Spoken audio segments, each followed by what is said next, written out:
Bonjour ou bonsoir, selon l'heure à laquelle vous nous regardez. Je suis chroniqueuse audio et animatrice de podcast à l'ODJ Média. Aujourd'hui, j'ai la mission de vous lire fidèlement, mot pour mot, une chronique saisissante signée Nisrine Jawadi.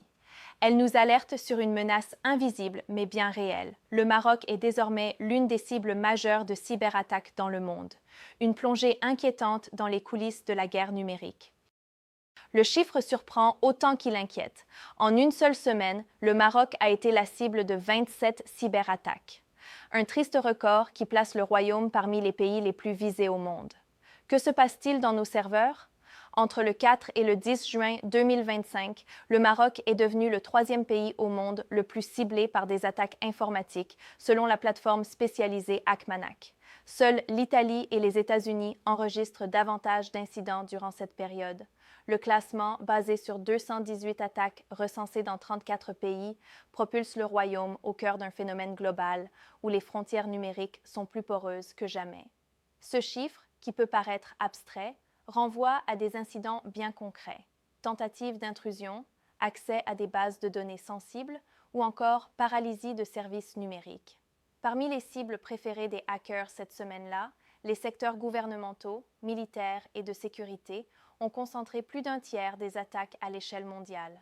L'auteur précise ensuite que cette menace n'est pas vague ni aléatoire.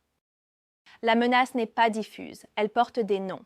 Parmi eux, celui du groupe No Name 057-16 revient avec insistance. Ce collectif cybercriminel a revendiqué à lui seul 46 attaques au cours de cette semaine, visant en priorité les institutions publiques. Plus près de chez nous, le groupe Jabarout DZ a revendiqué l'infiltration de plusieurs entités marocaines, dont la CNSS, le ministère de l'Emploi, de l'Agriculture et tout récemment celui de la Justice.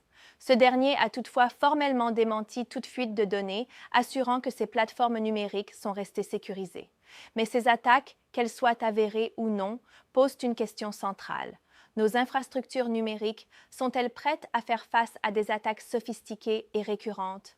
L'auteur insiste alors sur les enjeux plus larges de cette fragilité numérique.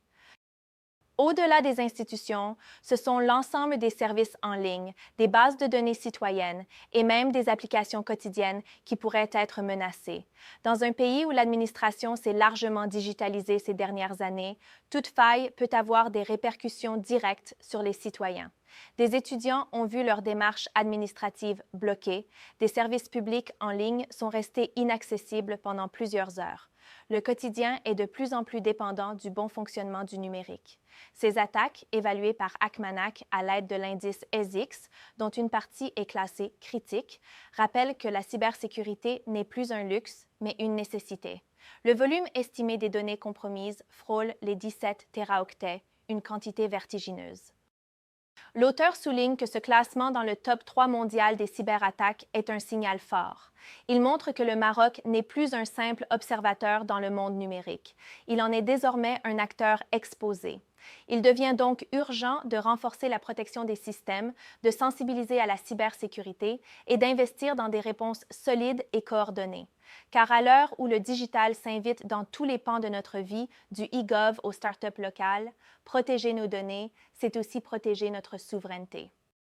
Voilà ce que nous dit, sans détour et avec précision, la chronique de Nisrine Jawadi. Merci à vous de nous avoir suivis jusqu'ici. J'ai tenu à respecter à la lettre les propos de l'auteur pour vous transmettre l'intégralité de son message, sans omission ni altération.